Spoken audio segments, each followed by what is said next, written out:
queria começar esse momento tão gostoso de reunião, em primeiro lugar, convidando você a curvar sua cabeça e a estar orando ao Senhor. Nós vamos estar orando nesse momento e convidando a presença do Espírito Santo para estar ministrando aos nossos corações.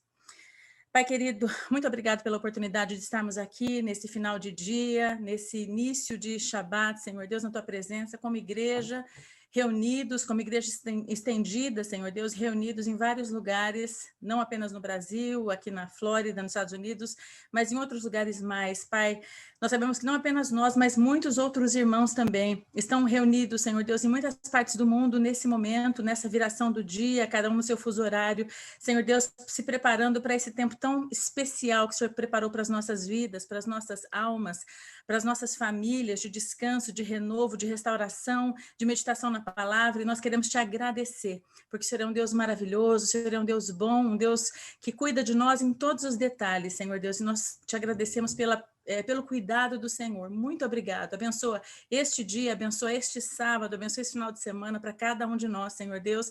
Nós pedimos ao Senhor e agradecemos em nome de Jesus. Amém e amém. Eu não vou estar fazendo como meu pai, que está sempre aqui acompanhando, olhando, estou vendo várias pessoas aqui, mas eu nem vou me arriscar a fazer isso. Ele tem esse hábito gostoso que faz com que todo mundo se sinta na sala de casa, da casa dele, e é realmente muito bom, mas eu quero saudar todos vocês e dizer que vocês são bem-vindos de estarem aqui conosco nessa reunião tão gostosa. Eu vou começar falando um pouquinho de por que a gente fala Shabbat Shalom. Todos vocês sabem o significado da palavra Shabbat, aliás, Shalom, Shabbat também, que é sábado, mas Shalom, em termos gerais, Shalom, a maneira mais resumida de explicar é paz, mas Shalom significa muito mais do que paz, significa paz, harmonia, integridade, prosperidade, bem-estar, tranquilidade, ou aquilo que traz tranquilidade, e também uma palavra que em Israel é usada para dizer bom dia, boa tarde, até logo, né? E geralmente quando um judeu encontra outro, ele se cumprimenta dizendo shalom, é uma maneira de falar oi, é o nosso oi, é o nosso tchau.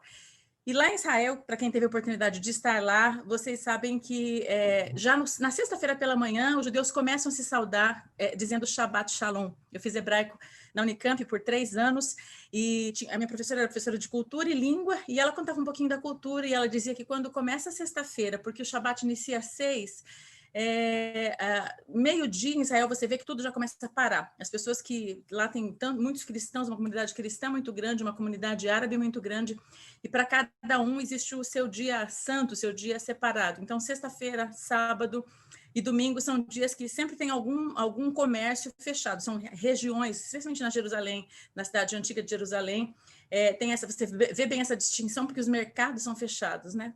E na sexta-feira, então, a partir do meio-dia, tudo que é judeu começa a ser fechado, todo o comércio judaico começa a ser fechado, e eles já se cumprimentam, todos festivos, que vão para casa rápido, para preparar a comida do sábado, porque eles não fazem comida depois das 6 horas da tarde, então para entrar o Shabbat em família, todos juntos celebrando. Então eles já começam na sexta-feira de manhã, como se fosse assim, tem um final de semana muito bom, seria equivalente a isso, então dizer um Shabbat Shalom, sábado de paz. Na sexta-feira, então, já se começa a dizer logo pela manhã, Shabbat Shalom, e por isso nós saudamos assim vocês também dizendo Shabbat Shalom desde a sexta-feira, porque a viração do dia é na hora em que o sol se põe.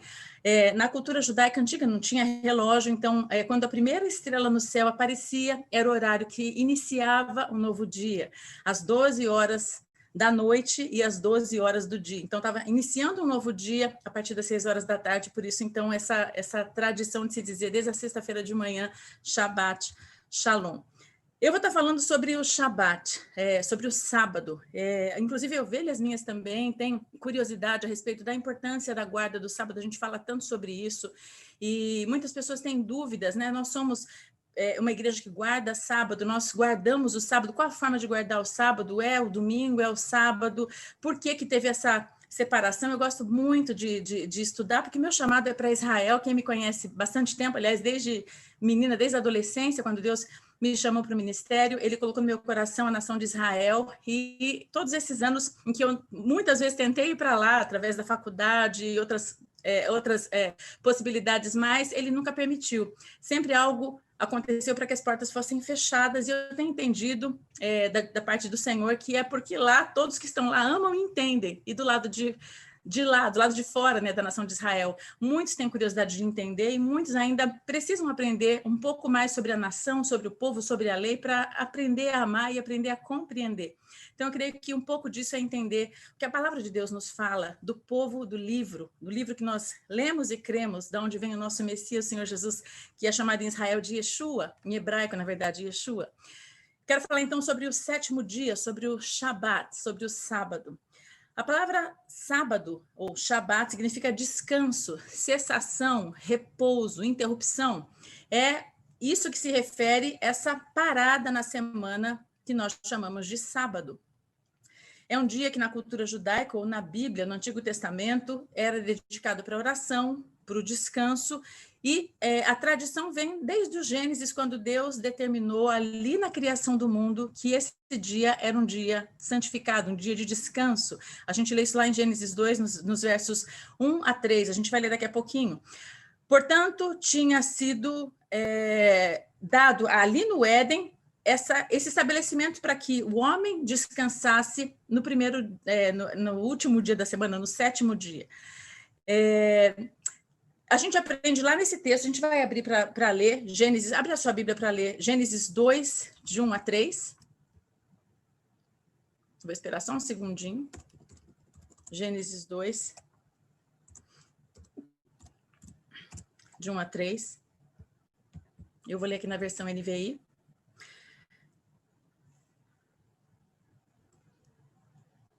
E fala o seguinte: assim foram concluídos os céus e a terra e tudo o que neles há. No sétimo dia, Deus havia concluído a obra que realizara, e nesse dia descansou.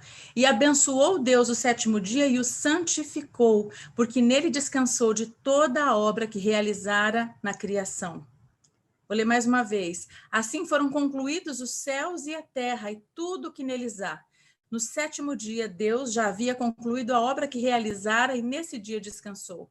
Abençoou Deus o sétimo dia e o santificou, porque nele descansou de toda a obra que realizara na criação. Então, lendo esse texto, a gente encontra pelo menos 3 verbos importantes que nos mostram, nos apontam a importância ou a diferença do sábado em relação aos demais dias da semana. E o primeiro é descansou. Deus descansou da obra que ele havia feito no sétimo dia. Ele promoveu um exemplo para nós que somos criaturas dele, fomos feitos pelas mãos dele, fomos criados por ele, da importância de um dia de descanso, de um tempo de parar, de um tempo de repouso para o nosso corpo. Depois a gente vê que ele abençoou o sétimo dia. Abençoar, ele colocou a bênção dele, ele tornou aquele dia um dia especial, comparado aos outros dias da semana, ao domingo, que é o primeiro dia da semana, a segunda, a terça, a quarta, a quinta, a sexta, ele abençoou o sétimo dia. E, por último, a gente encontra que ele santificou esse dia.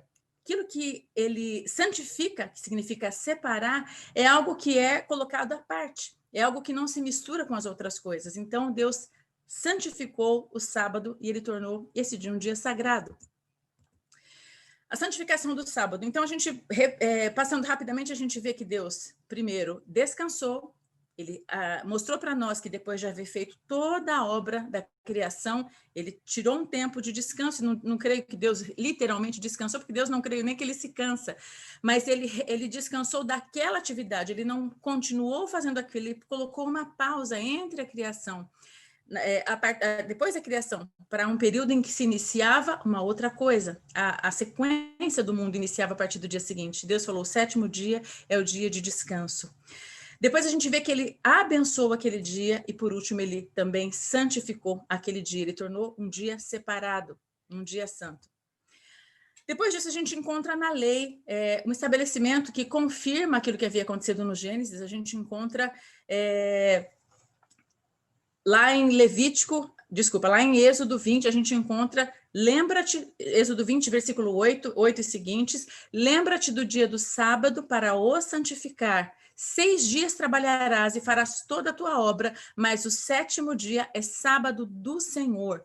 teu Deus. Não farás nenhuma obra, nem tu, nem teu filho, nem tua filha, nem teu servo, nem tua serva, nem teu animal, nem o estrangeiro que está dentro das tuas portas, porque em 6 dias Deus fez os céus e a terra, o mar e tudo que neles há, e ao 7º dia descansou. Portanto, abençoou o Senhor Deus o dia do sábado e o santificou. A gente vê aqui na repetição, lá em Êxodo 20, a palavra de Deus para Moisés. A gente sabe pela tradição oral de Israel que quando Israel ouviu o monte fumegante lá, o Sinai, quando Deus começou a falar, a palavra de Deus diz que havia como fogo e enxofre e fumaça, aquele barulho tremendo como uma voz de trovão falando, e eles falaram, vai você, só escuta, porque senão nós vamos morrer.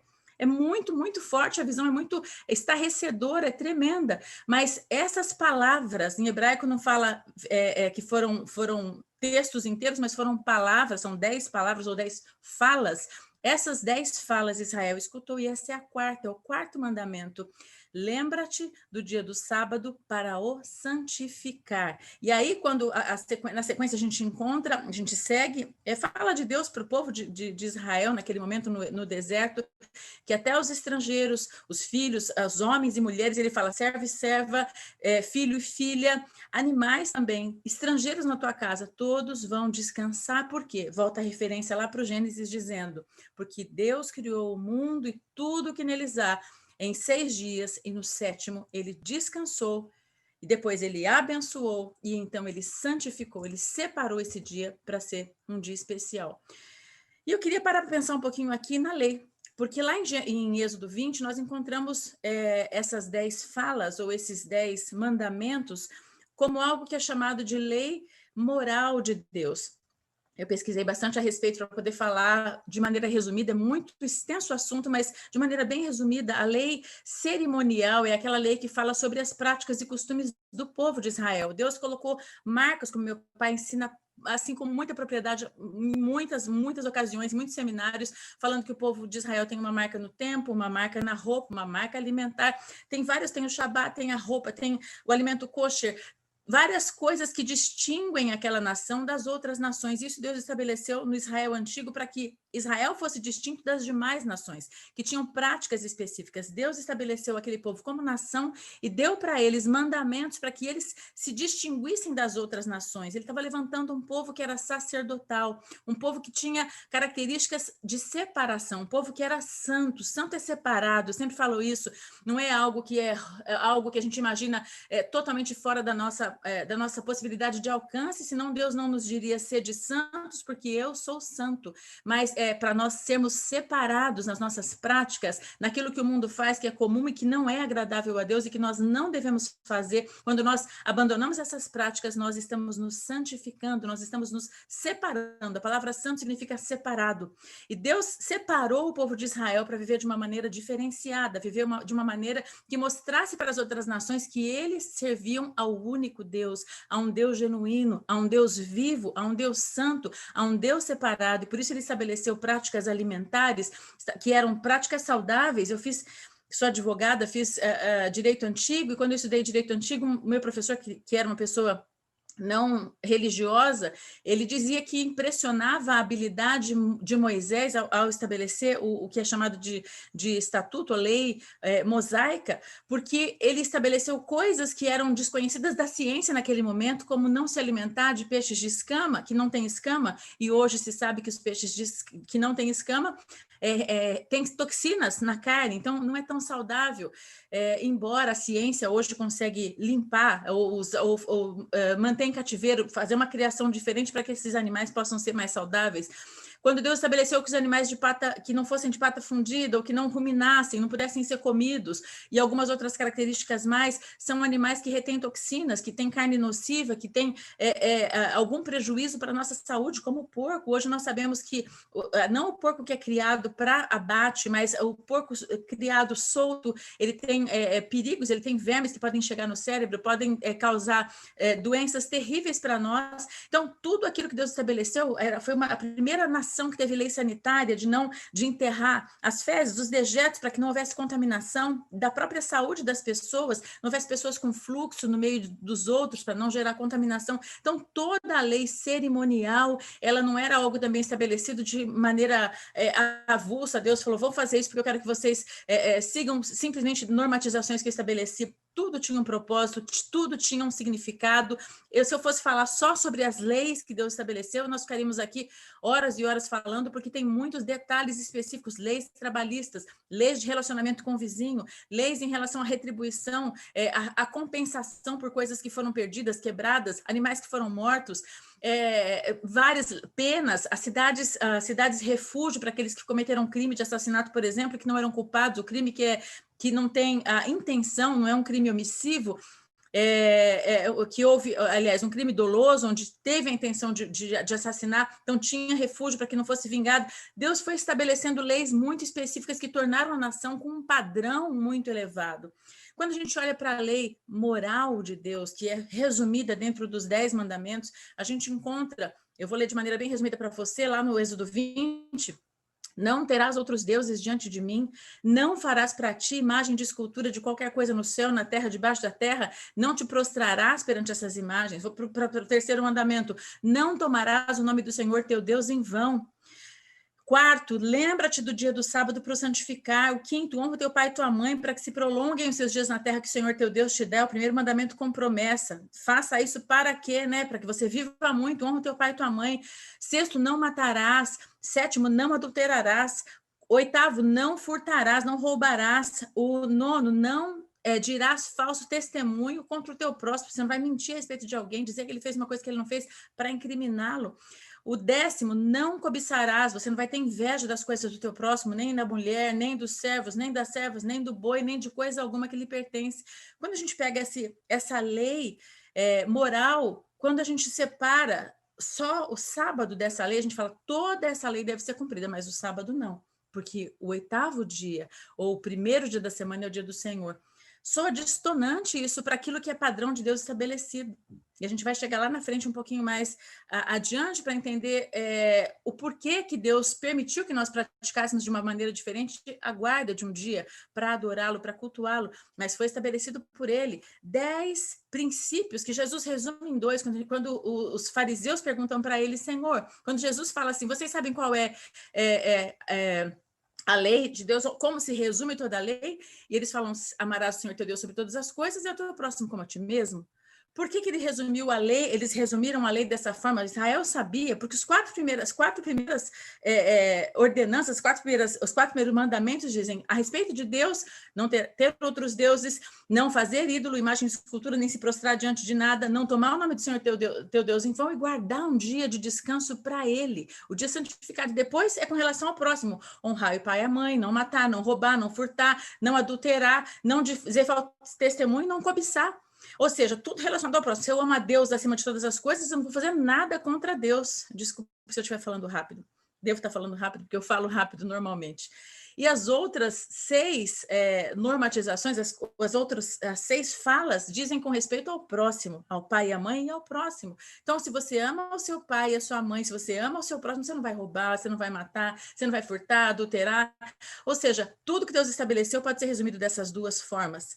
E quando a gente desmonta essa normatização para tirar o sábado de dentro, fica estranho, não faz muito sentido. Então, como explicar essa lei ou o cumprimento de toda essa lei, né, para que nós possamos atender a lei moral de Deus? Bom, primeiro de tudo, ainda defendendo ou falando a respeito da importância do sábado, a gente encontra lá em Mateus 12, antes de Mateus 12, eu quero ler Lucas 4, 13 a 21, falando sobre Jesus sendo o Senhor do sábado, mas voltando ainda um pouquinho no início do ministério de Jesus. Lucas 4, 13 a 21 diz o seguinte: tendo terminado todas estas tentações, o diabo deixou até a ocasião oportuna, deixou Jesus. E Jesus voltou para Galileia no poder do Espírito Santo.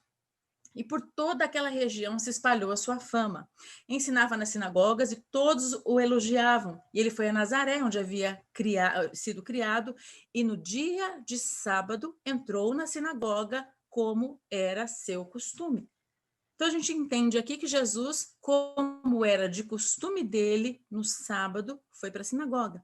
Na cultura judaica, sempre os judeus, em todo o tempo, no Antigo Testamento, ainda nos dias de hoje, usam o dia do sábado para aprender da palavra, para estar em família desde a sexta-feira à tarde, quando acontece a primeira refeição do Shabat, que é na sexta-feira, no final da tarde. Eles comem aquele pão halá, comem frutas, coisas que foram preparadas, aquelas saladas. E no sábado de manhã, normalmente às 10 horas da manhã, eles têm então uma reunião que seria talvez a nossa escola dominical, o nosso culto, mas é o período de estudo da Torá, o período de estudo da palavra. E Jesus não fugiu a essa regra, ele ia também aos sábados pela manhã na sinagoga.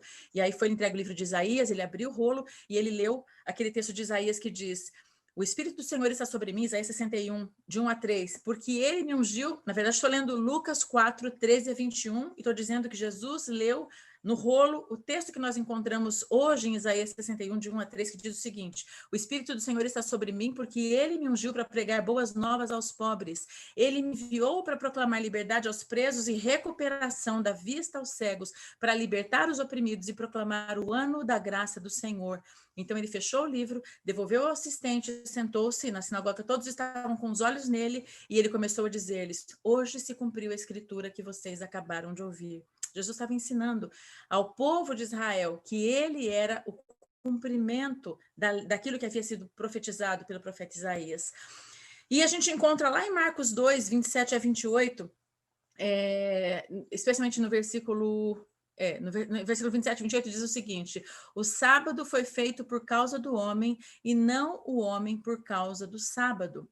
E em Mateus 12, 8 fala: porque o Filho do Homem até do sábado é Senhor.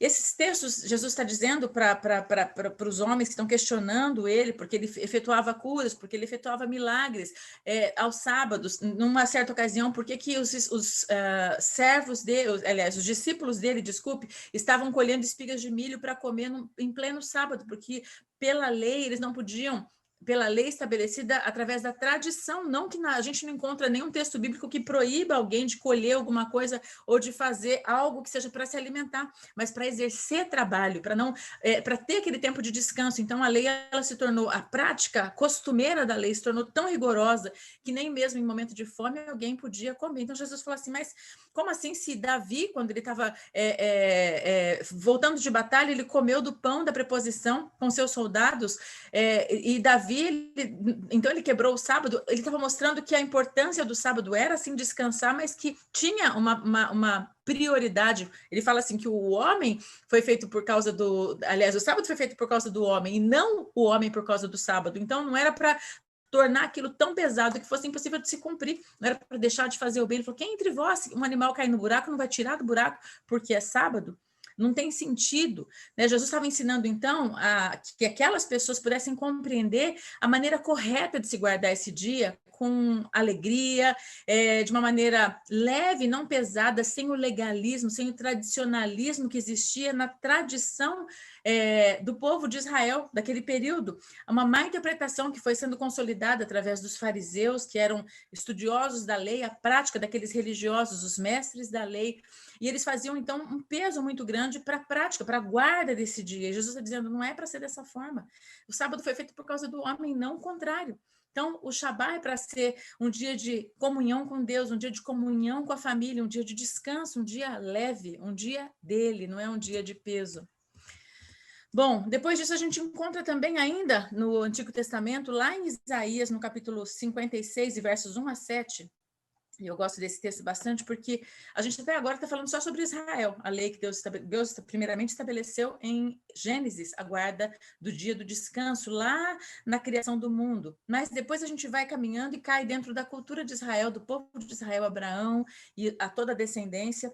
E a gente vê lá em Moisés, lá em Êxodo 20, estabelecimento da guarda do sábado, mesmo fazendo referência ao Gênesis, mas o povo sendo criado com leis especiais, com costumes específicos, e acaba se misturando aquilo que é a lei cerimonial e aquilo que é a lei moral, embora não existe essa distinção biblicamente falando, mas nós conseguimos, e através de muitos e muitos séculos de estudo e a própria prática da lei, a interpretação dela feita por parte dos apóstolos e da igreja primitiva, nós entendemos que existia, assim, uma distinção daquilo que era uma prática moral e aquilo que é a prática cerimonial, os ritos comuns ao costume, ao povo, ao lugar, à época, que foram sendo deixados de ser praticados justamente porque os tempos foram mudando. E isso não impactou o relacionamento com Deus. Sempre tudo foi baseado em fé e relacionamento com Deus, não em cumprimento de coisas específicas. Mas indo lá para Isaías 56, de 1 a 7, nós encontramos uma promessa para aqueles que guardam o sábado, ou o dia do descanso, sem serem os filhos de Israel.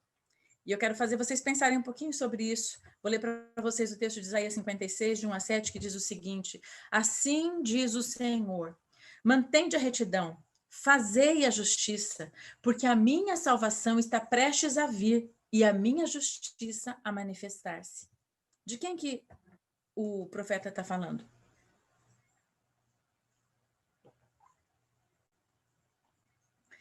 A minha salvação está prestes a vir, a minha justiça a manifestar-se. Ele está apontando para Jesus. Quem é a salvação? Quem trouxe justificação para que nós fôssemos feitos justos aos olhos de Deus, senão Jesus? Deus está alertando, está dizendo para o povo que a manifestação da justiça dele, a manifestação da salvação dele está prestes a acontecer. Então ele fala, mantende retidão, fazei justiça. E aí, em seguida ele diz, bem-aventurado o homem que fizer isto e o filho do homem que lançar mão disto, se abster de profanar o sábado e guardar a sua mão de cometer o mal. Olha só que coisa maravilhosa, que se abster de profanar o sábado e que guardar a sua mão de cometer o mal. E não fale o estrangeiro que se houver unido ao Senhor, ou seja, aquele que, mesmo não sendo da nação chamada nação sacerdotal, mas que se uniu a Deus, certamente o Senhor me separará do seu povo, nem tampouco digo eunuco, eu sou uma árvore seca, porque ele não tem descendência. Pois assim diz o Senhor a respeito dos eunucos, que guardam os meus sábados e escolhem as coisas que me agradam e abraçam o meu pacto, dar-lhes-ei a minha casa e dentro dos meus muros um memorial e um nome melhor do que os de filhos e filhas, um nome eterno darei a eles, a cada um deles que nunca se apagará, e os estrangeiros que se unirem ao Senhor, aos estrangeiros, aos não descendentes de Abraão por linha consanguínea, por linhagem consanguínea, aos estrangeiros que se unirem ao Senhor para o servirem, para amarem o nome do Senhor, sendo deste modo servos seus, todos os que guardarem o sábado, não o profanando, e os que abraçarem o meu pacto, sim, a esses os levarei ao meu santo monte e os alegrarei na minha casa de oração, e os seus holocaustos, os seus sacrifícios serão aceitos no meu altar, porque a minha casa será chamada casa de oração para todos os povos.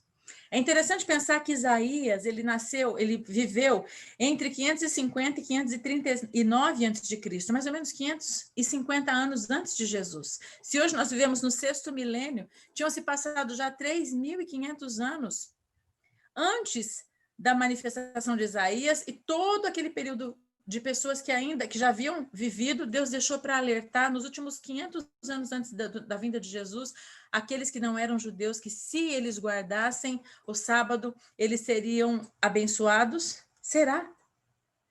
Não é para pelo menos a gente pensar um pouco nisso? Será que ele deixou tão para o final do período chamado período da lei, antes do período da graça, o período que é chamado período da graça, depois do advento, morte e ressurreição do Senhor Jesus? Não necessidade de cumprimento da lei para salvação, para alertar, na verdade, nunca a salvação aconteceu por cumprimento de lei, nunca, sempre foi por fé. Jesus sempre esteve no meio entre o Antigo Testamento, entre a primeira aliança e a nova aliança, Jesus sempre foi a figura central, porque em Adão, Deus havia prometido para Eva que ia ser levantado um descendente dela, a semente da mulher, ia esmagar a cabeça da serpente, e que esse filho, esse herdeiro, esse que ia se levantar, ia ser aquele que ia redimir o homem do pecado que havia sido praticado ali no Éden. Então, daquele momento até Jesus, todos os que creram foram salvos, sempre foi pela fé. E a partir daquele momento, aqueles que vieram depois da morte e ressurreição do Senhor Jesus e que entenderam e entendem ao Senhor Jesus como aquele que veio para cumprir a promessa e a morte e ressurreição dele como suficiente para cobrir o meu e o seu pecado e de toda a humanidade, também pela fé são salvos. Então a salvação sempre foi pela fé, primeiro de que a promessa viria de se cumprir, depois de que a promessa de fato se cumpriu, sempre foi pela fé, nunca foi pelo cumprimento da lei, nem na primeira aliança, nem na segunda aliança, nem pela prática, porque a gente encontra Melquisedeque, que nem era da linhagem de Abraão, ele apareceu, recebeu o dízimo de Abraão, e Jesus é chamado da linhagem de Melquisedeque, também em Hebreus, e ele é parte do povo de Deus, ele é parte dos servos de Deus, ele é chamado de sacerdote, de uma linhagem de sacerdotes eternos. A gente encontra várias outras pessoas ao longo da história que não pertenceram ao povo, de práticas provavelmente diferentes, como, por exemplo, o sogro de Moisés, que era sacerdote em Midian. Como Ló, a gente não consegue saber de qual povo era do Oriente Médio, mas não era alguém de Israel, não era alguém ligado à cultura hebraica, certamente tinha práticas diferentes, práticas alimentares, nunca foi o cumprimento da lei, mas sempre foi pela fé.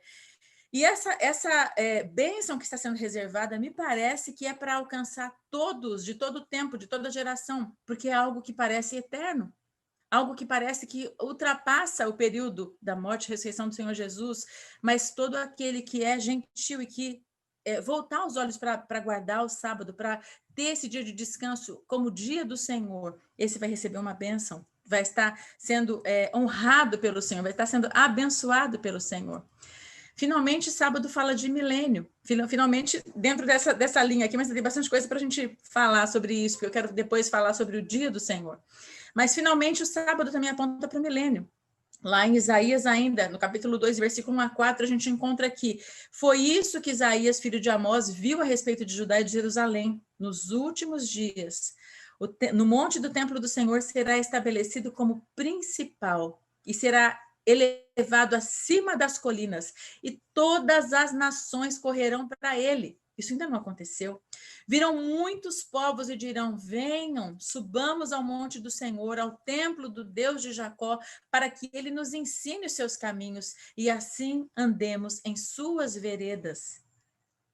Pois a lei sairá de Sião, de Jerusalém virá a palavra de Deus, que mitzion, tetzetorá, a palavra de Deus sairá de Jerusalém, e ele julgará entre as nações e resolverá as contendas de muitos povos. Isso fala do reino milenar do Senhor Jesus Cristo. Eles farão de suas espadas arados, de suas lanças foices. Uma nação não mais pegará em armas para atacar outra nação, elas jamais tornarão a preparar-se para a guerra. Milênio fala de paz, milênio fala de descanso, descanso eterno. Vai ser o período em que o nosso rei, o Senhor Jesus, vai estabelecer um período de paz eterna, uma paz sem fim sobre todas as nações. Quando nós pensamos também nos números, quando a gente pensa nos 6 dias da semana, no 7º dia descansou, a gente pode pensar que em vários períodos Deus aponta para períodos de livramento de peso, livramento de jugo, como é também o jubileu. O jubileu são 7 semanas de anos, ou seja, são 49 anos de trabalho, e o 50º ano é tempo de jubileu, é tempo de libertação, é tempo de resgate, é tempo de descanso. A lei estabelece que aquele que havia sido vendido como escravo, que ele fosse vendido como escravo pelo preço que faltava até a chegada do jubileu, porque quando chegasse o jubileu ele tinha que ser feito livre. A terra que fosse vendida para outra pessoa, para outra família, no período do jubileu ela deveria ser devolvida para aquela família, para que não houvesse uma divisão injusta de propriedades, não ficasse uma família perpetuamente devendo para outra, ou perpetuamente sem herança, sem espaço na terra. Deus estabeleceu que isso acontecesse a cada 49 anos. O 50º ano era o ano do jubileu, era o ano da libertação. Mais uma vez, o 7, a gente encontra o período de descanso da terra. A terra podia ser produtiva por 7 anos, mas ao final de 7 anos devia dar descanso para a terra. Hoje as ciências comprovam que a terra perde os minerais, que a terra perde as propriedades produtivas dela, ela se torna estéril se não houver descanso. Então, em Israel, até hoje, existe o período regular de plantio e descanso das terras, porque se sabe que dessa maneira a terra permanece para sempre produtiva. Foi Deus que estabeleceu, Deus que colocou o 7, e o 7 significa algo que é completo. Então, quando se completa um período de 6 dias de trabalho, o 7º dia, nós precisamos parar, nós precisamos descansar, nós precisamos ter um tempo de refrigério, nosso corpo precisa. Os médicos hoje sabem, aqueles que estudam saúde sabem sobre isso, a mente precisa ter uma pausa, não dá para trabalhar ininterruptamente todos os dias, isso causa estresse mental, causa doenças físicas, causa doenças emocionais. É necessário ter um tempo de descanso físico. E Deus estabeleceu que depois de 6 dias, o 7º dia tem que ser um dia de descanso, tem que ser um dia de parada. Estabeleceu que a terra, depois de 7 anos produtiva, tenha um tempo de descanso, tenha um tempo de parada. É interessante que no Shabat, a gente encontra lá na lei, como vocês leram comigo, que tanto os servos da casa deveriam ter aquela pausa também, como os animais do campo também, os animais domésticos todos que estivessem servindo a casa, ou seja, os bois, os jumentos, aqueles que eram usados para carregar fardos, para carregar lavoura, para arar a terra, eles também deveriam descansar. Deus estabeleceu assim porque Ele é o perfeito construtor do nosso corpo, Ele é o perfeito construtor de todo o planeta, Ele sabe como todas as coisas funcionam, Ele sabe a nossa durabilidade, Ele sabe a nossa resistência, Ele sabe de que nós somos feitos, e Ele estabeleceu que nós devemos parar, nós devemos descansar, e Ele escolheu um dia para isso, e Ele deu para esse dia um nome, que é sábado, é Shabat. É o dia do descanso. Ele estabelece uma bênção especial para os gentios, pessoas de todo mundo que guardam esse dia. Ele não fala que nós somos obrigados a fazer isso, e nós vamos encontrar isso lá em Romanos 14. A gente vai continuar agora para estudar um pouquinho. Antes, eu quero falar sobre Apocalipse 21, que fala sobre o que o milênio que nós esperamos. Eu esqueci de dizer que nós estamos falando de 777 e que também existe um período de descanso para todo o planeta, que é chamado de 7º milênio, o período em que Jesus vai estabelecer o seu reino para trazer descanso sobre a terra. Nós lemos que a natureza aguarda ardentemente a manifestação dos filhos de Deus. Por quê? Porque a terra precisa de descanso. A gente vê o desequilíbrio que acontece na natureza hoje, o abuso da natureza, o abuso dos recursos minerais, dos recursos hídricos.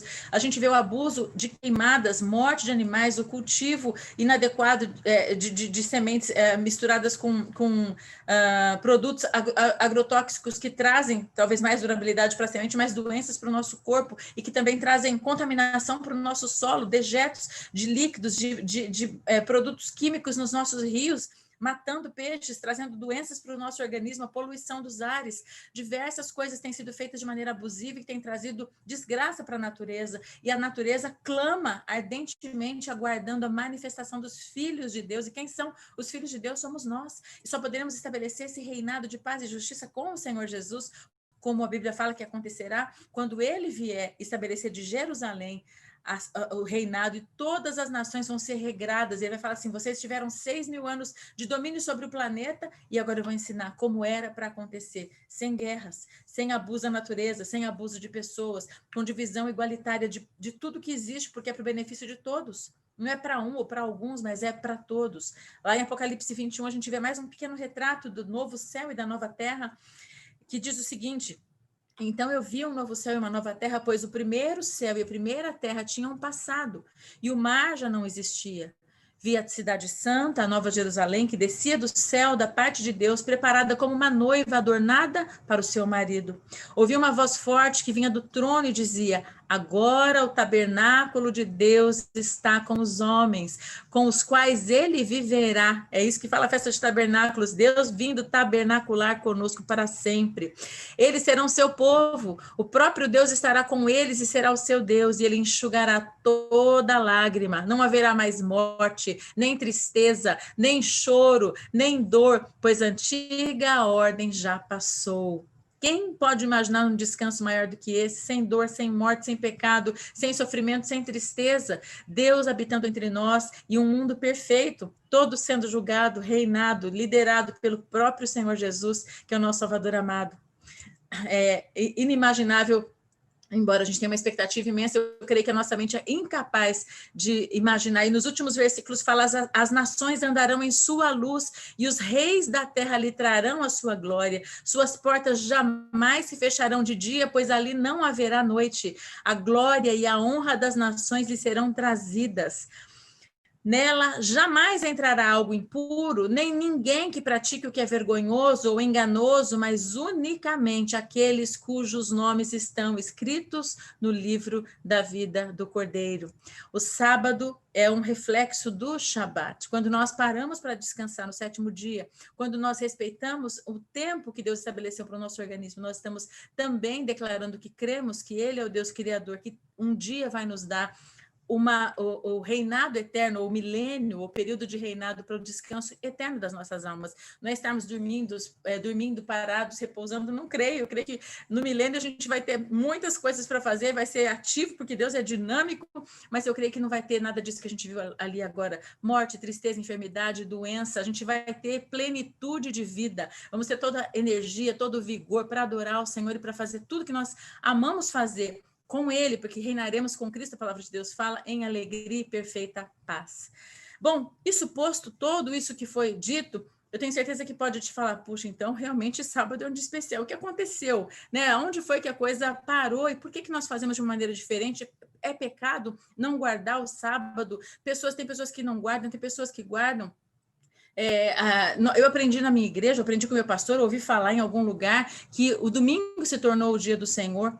De fato, o domingo é chamado de dia do Senhor porque foi o dia em que o Senhor Jesus ressuscitou. E eu quero falar para vocês, então, o que a Bíblia diz lá em Romanos 14. Bom, a gente quando volta lá em Atos 15, eu não vou ler, o Concílio de Jerusalém foi o primeiro concílio da igreja que aconteceu, já para dirimir as primeiras intrigas que havia entre aqueles que eram judeus e os primeiros gentios que começaram a se converter, que não tinham prática alguma trazida da cultura deles para juntar com Israel. Então, eles tinham que ser introduzidos toda a prática da lei moral e cerimonial de Israel ou não, e os apóstolos ali em concílio decidiram que não, que apenas se guardassem de práticas sexuais ilícitas, se abstivessem de beber de sangue de animais, animal sufocado não poderia ser comido, e que eles não fossem idólatras. Então, que eles não adorassem a outros deuses, não poderiam se curvar, e o restante a outros deuses, eles tinham que se manter santos em pequenos detalhes, em coisas importantes, mas que não era para adotar a prática cerimonial. Lá em Romanos 14, a gente vê o apóstolo Paulo falando à igreja em Romanos, a gente encontra um tratado aqui eclesiológico também, falando o seguinte: aceitem o que é fraco na fé sem discutir assuntos controvertidos. Ele está dizendo para você e para mim, olha, agora que você aprendeu que sábado é um dia que agrada a Deus quando eu guardo, não vai lá falar para todo mundo, ó, tá vendo? Você não sabe, mas o sábado é importante sim, Deus se agrada sim, Deus não tem prazer nenhum que isso aconteça. Olha o que Paulo está falando. Um crê que pode comer de tudo, outro cuja fé é fraca come apenas alimentos vegetais. Né? Aquele que come de tudo não deve desprezar o que não come, e aquele que não come de tudo não deve condenar aquele que não come, porque Deus o aceitou. Quem é você para julgar o servo alheio? Esse servo não é servo seu ou de outra pessoa, senão de Deus. E é para o seu Senhor que ele está em pé ou cai, e ficará de pé, pois o Senhor é capaz de o sustentar. Há quem considere um dia mais sagrado do que o outro. Há outro que considere que todos os outros de todos os dias são iguais. Cada um deve estar plenamente convicto em sua própria mente. Aquele que considera um dia como especial para o Senhor, faz. Aquele que come carne, come para o Senhor, pois dá graças a Deus. E aquele que se abstém, para o Senhor se abstém e dá graças a Deus. Pois nenhum de vós vive apenas para si, e nenhum de nós morre apenas para si. Se vivemos, vivemos para o Senhor. Se morremos, morremos para o Senhor. Assim, quer vivamos, quer morramos, pertencemos ao Senhor. Por esta razão, Cristo morreu e voltou a viver para ser Senhor de vivos e de mortos. Portanto, você que julga, você por que julga seu irmão? E por que despreza o seu irmão? Pois todos compareceremos diante do tribunal de Deus, porque está escrito: por mim mesmo jurei, diz o Senhor, diante de mim todo joelho se dobrará e toda a língua confessará que eu sou Deus. Assim, cada um de nós prestará contas de si mesmo a Deus. Portanto, deixemos de julgar uns aos outros. Em vez disso, façamos o propósito de não colocar pedra de tropeço ou obstáculo no caminho do nosso irmão. Como que alguém que está no Senhor Jesus, tendo plena convicção de que nenhum alimento é por si mesmo impuro, a não ser para quem o considera, para esse sim ele é impuro. Se seu irmão se entristece devido ao que você come, você não está agindo por amor. Por causa da sua comida, não destrua seu irmão. Eu estou lendo o texto inteiro porque Paulo está fazendo essa analogia justamente com a alimentação kosher, com a guarda do sábado e dos demais dias, que era o que causava esse problema. Eu vou explicar mais um pouquinho aqui à frente. Pois o reino de Deus não é comida nem bebida, mas justiça, paz e alegria no Espírito Santo. Aquele que assim serve a Cristo é agradável a Deus e aprovado pelos homens. Por isso, esforcemo-nos em promover tudo quanto conduz à paz e à edificação mútua. Não destrua a obra de Deus por causa da comida. Todo alimento é puro, mas é errado comer qualquer coisa que os faça tropeçar. É melhor não comer carne nem beber vinho se fizer qualquer outra coisa que leve seu irmão a cair. Assim, seja qual for o seu modo de crer a respeito dessas coisas, que isso permaneça entre você e Deus. Feliz é o homem que não se condena naquilo que aprova. Ou seja, aquele que não faz por rebeldia, para provocar as pessoas e fica tirando gozação e falando, eu faço assim, eu sou livre em Cristo, e causa escândalo. Para o Senhor o faz e fique entre você e Deus, é o que o apóstolo Paulo nos adverte. Mas aquele que tem dúvida é condenado se comer, porque não come com fé. E tudo o que não provém da fé é pecado. Eu queria encerrar com esse texto a nossa reflexão de hoje, porque eu creio na importância da guarda do sábado da forma livre que nós praticamos, sem julgo, sem peso, sem nenhuma imposição, sem nenhum mandamento. Eu creio, de fato, na importância de termos um tempo de descanso para o nosso corpo e creio que Deus estabeleceu um dia específico para isso. Eu também entendo que o domingo é chamado Dia do Senhor e é o dia de culto, é o dia da ressurreição do Senhor Jesus, como quando nós olhamos a prática dos apóstolos, a prática de se reunirem no primeiro dia da semana, de fazerem as coletas, de socorrerem uns aos outros. Esse dia ficou sendo estabelecido como um dia memorial da ressurreição do Senhor Jesus Cristo, mas não vejo em nenhum lugar nas Escrituras uma abolição do sábado. Porém, como Paulo fala, não importa. Se para alguns é importante a guarda do sábado porque tem um entendimento disso, é para Deus que faz. Se para outros isso é indiferente, é para Deus que ele faz, porque na consciência dele ele não sente esse chamado, não tem essa compreensão. E Paulo, quando ele fala, eu fui buscar, vou mostrar para vocês a Bíblia, porque meu pai também ele gosta de mostrar. Vou ser um pouco mais convencida que ele, porque essa aqui eu tenho só em inglês, ela é em inglês. É a Cultural Backgrounds Study Bible. Ela está na New King James Version. É uma Bíblia cultural que apresenta background cultural para nos ajudar a compreender. Eu comprei essa Bíblia quando eu fiz a disciplina de hermenêutica no mestrado e no doutorado. E eu fui ler esse texto para descobrir o que essa Bíblia de estudo fala, porque ela vem analisar justamente isso. E eu vou ler para vocês aqui o que fala sobre essa questão dos vegetais, por exemplo. Ela fala assim, eu vou ler em inglês, depois vou traduzir. It's only vegetables. Jews avoided only unclean meat, not meat altogether. When they lacked access to kosher prepared meat, however, they might depend on vegetables. Paulo está falando aqui, na verdade o texto está explicando que as pessoas os judeus, quando eles iam comer em algum lugar, isso é ainda até hoje, eles só comiam carne kosher, aquela carne que eles têm certeza que não é sufocada. Isso também não foi por acaso que foi estabelecido. Hoje nós sabemos que a carne que é de um animal que é morto de uma maneira que traz sacrifício, traz dor para o animal, ele fica estressado e libera inúmeras toxinas. Então, Deus estabeleceu lá no passado que todos os animais que fossem para consumo deveriam ter a jugular cortada, porque ele fica inconsciente na hora, não sente dor a partir daquele momento no processo de morte e preparação. E que o sangue todo fosse tirado do animal. Quando o judeu, por isso que a comida kosher é mais cara, porque tem um rabino que fica ali assistindo a degola dos animais e ele garante que aquilo foi feito num processo que cumpre o que foi estabelecido pela lei. Quando um judeu não vê, aliás, ele não tem acesso a uma comida que tem certificação kosher, o que ele faz? Ele não come a carne. Ele simplesmente não tem, ele não sabe de que forma foi feito. Por isso que ele come só vegetais. E é isso que Paulo está dizendo, aquele que é fraco, aquele que depende disso para consumir, então vamos respeitar. Não é que a pessoa é fraca em si. Outra coisa importante que ele fala assim que 3 coisas, ele fala assim, na verdade o comentário da Bíblia fala sobre pure and unclean foods.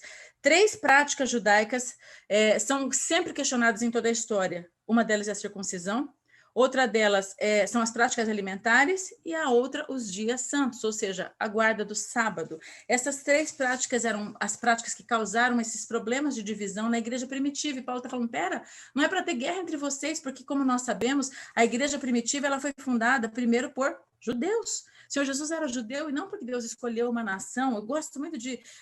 minha mãe ela sempre falava muito isso. Deus não olhou para a terra e escolheu uma nação para poder servi-lo. Não. Deus olhou para a terra. Quem conhece minha mãe, quem conheceu minha mãe, sabe que se ela fosse para frente, pegar o microfone, ela ia começar por onde? IBN, escreve aí que eu vou olhar depois. Eu vou olhar todos os comentários. Por onde ela começava a pregação dela? Tem um leque aqui de tempo, eu não vou conseguir saber, mas era Gênesis 12, sempre Gênesis 12. Deus olhou para a terra e olhou e viu Abraão. Ele viu Abraão como um homem que ele ia levantar para ser o pai, o patriarca de uma nação. A Bíblia fala que ele foi o pai da fé. Deus olhou para Abraão, e aí Abraão, Deus fez com que a descendência dele fosse levantada. Deus falou, em ti serão benditas todas as famílias da terra. Deus não escolheu uma nação, Deus escolheu um homem.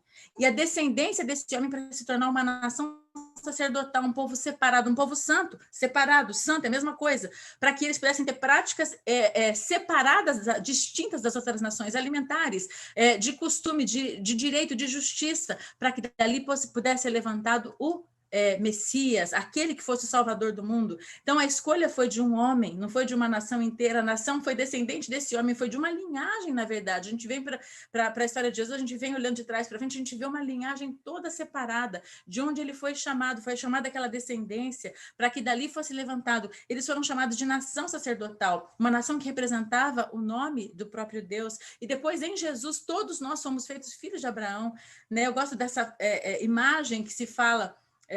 A Bíblia não diz isso, mas é uma imagem que é muito comum, talvez você já tenha escutado, que quando Deus falou para ele olhar a areia da terra e as estrelas do céu para poder saber quão numerosa ia ser a sua descendência, a areia da terra falava da descendência física e as estrelas do céu da descendência espiritual. Em Jesus nós somos feitos essa descendência espiritual, fomos feitos filhos de Abraão, fomos feitos filhos do pai da fé. Então em Jesus nós herdamos as bênçãos de Abraão. E quando nós olhamos dessa perspectiva, a gente encontra, então, esse paralelo que nos coloca juntos com essa nação sacerdotal. A gente encontra esses costumes que foram dados para o povo de Deus. Nós somos povo de Deus. Essas práticas foram estabelecidas para tornar esse povo separado e santo. Lá em Atos 15, nós somos, como gentios, dispensados da prática cerimonial da lei, porque nós compreendemos que aquilo que Deus estabeleceu foi para manter a nação separada daquilo que era praticado pelos outros povos. Mas nós ainda temos uma maneira diferente de viver. Quando nós olhamos para a bênção que foi estabelecida, deixada para nós, para os gentios, em Isaías, para de todas as nações que resolverem guardar o sábado do Senhor, quando nós olhamos para a lei moral de Deus, lá em Êxodo 20, dentro dos 10 mandamentos, tirar um só, pinçar um para fora e dizer, não, esse não precisa, é óbvio que é facultativo. A gente vê aqui Paulo nos explicando que Deus não faz distinção de quem guarda ou não, porque muitas nações nunca tiveram acesso a isso, mas ele abençoa sim, ele santificou sim, ele separou aquele dia para o dia de descanso. Então, quando sem julgo, sem peso, sem imposição, sem algo que é legal, que se torna para nós algo pesado, quando eu, em comunhão com Deus, entendo de uma maneira pura e santa, com foco só nas escrituras, de que aquilo que ele estabeleceu em Gênesis, aquilo que foi confirmado na lei, em Êxodo 20, no 4º mandamento, aquilo que Isaías declara que é para abençoar, inclusive, os que são gentios, aquilo que Jesus, lá em Lucas, a gente leu, praticava, sendo já num período em que ele estava ensinando os discípulos, ele já estava falando, eu não vim para cancelar a lei, vim para cumpri-la, embora ele mesmo cumpriu toda a lei. Ele praticando também, quando eu vejo que o sábado aponta para o milênio, é um dia, é uma das 7 festas, aquela que aponta para quando vai ser estabelecido o período de verdadeiro e genuíno descanso. É óbvio que eu tenho, como nós lemos aqui no texto de Romanos 14, a possibilidade ou a faculdade de decidir, não é para mim, ou é para mim, porque quem faz para o Senhor. Quem não faz, faz para o Senhor, desde que seu coração esteja puro diante dele.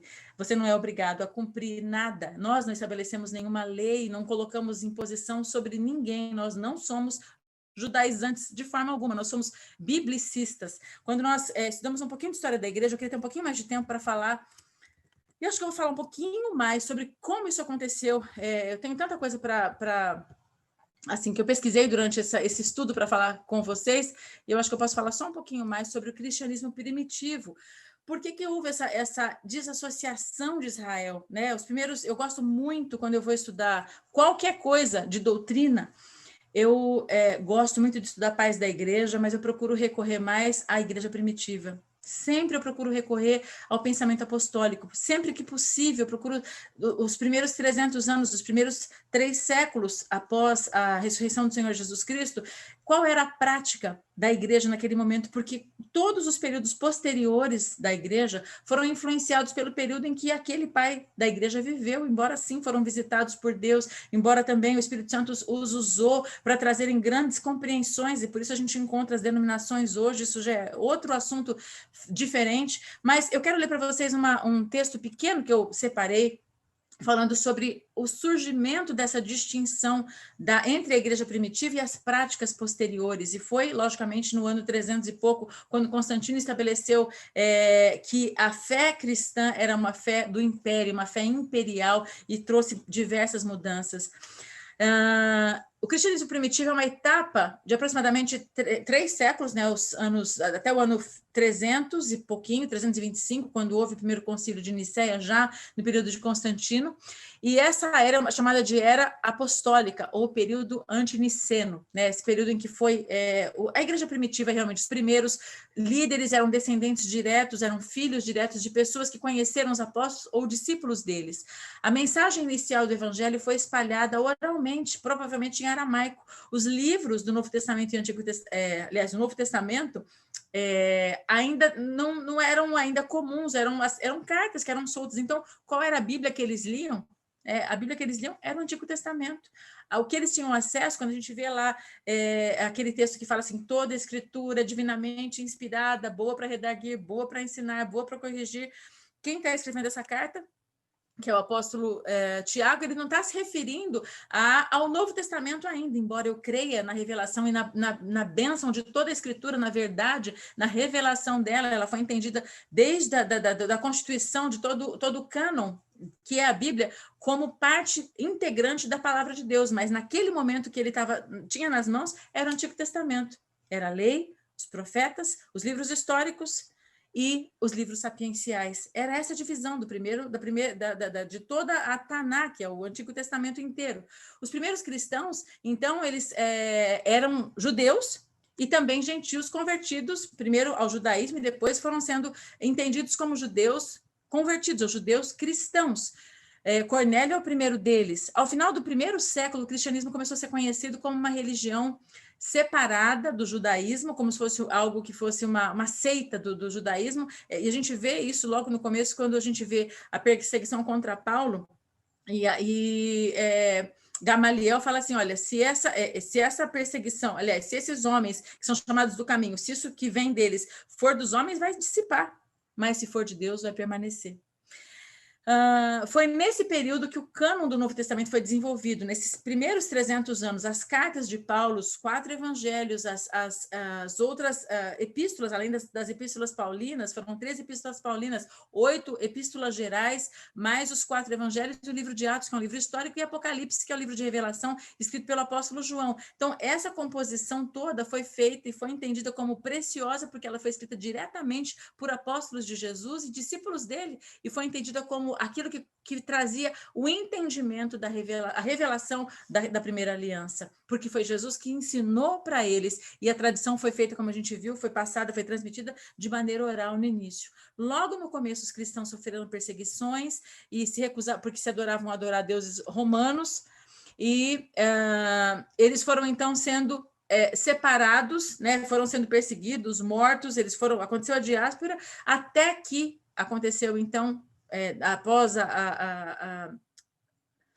Constantino assumir o império, essa mudança, porque ele estabeleceu um concílio chamado um concílio de Milão, ele fez o Edito de Milão, onde ele estabeleceu que a prática da fé cristã ia ser imperial, ia ser para todas as nações. Então, quando nós começamos a estudar essas distinções, eu não tenho como trazer tudo isso aqui para você, mas a gente vai ver quando foi estabelecido algumas dessas modificações. Lá, depois do ano 300, foi estabelecido que o sábado não era mais para ser guardado, por exemplo, que não era mais para ter culto aos sábados, ou algumas práticas, ou a introdução dos ícones, né, para atrair para o império, para a religião que era chamada cristã, porque era entendida como religião, os bárbaros, porque eles dependiam de imagens para se sentir seguros nos lugares que eles iam conquistar nos mares. Então, tudo tem explicação de por que começou, por que mudou, por que ficou diferente. E quando nós voltamos para as Escrituras, quando nós voltamos para a Bíblia, quando nós voltamos para os pais da igreja primitivos, para a igreja primitiva, a gente encontra de maneira simples aquilo que Deus estabeleceu e aquilo que de fato era praticado. Bom, eu creio que era isso que eu tinha para compartilhar com vocês hoje. Eu espero que tenha sido um pouquinho só de luz.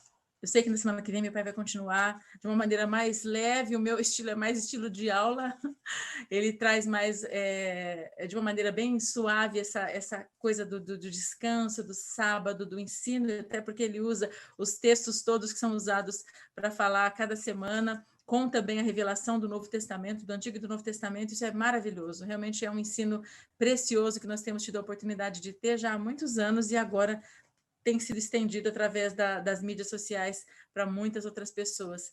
Muito obrigada por terem ficado comigo todo esse período, escutando toda essa história. Eu espero que você tenha sido abençoado essa noite, que seu sábado seja um sábado de paz, que você tenha um final de semana de bênçãos e que o Senhor Jesus guarde você, guarde sua família e que na próxima semana você possa encontrar, então, aqui de novo com a gente, com o meu pai, com o apóstolo Nicolau, para receber mais um pouquinho desse tão precioso alimento que é entrando no descanso. Deus abençoe você, um sábado de paz, um Shabbat Shalom e até breve.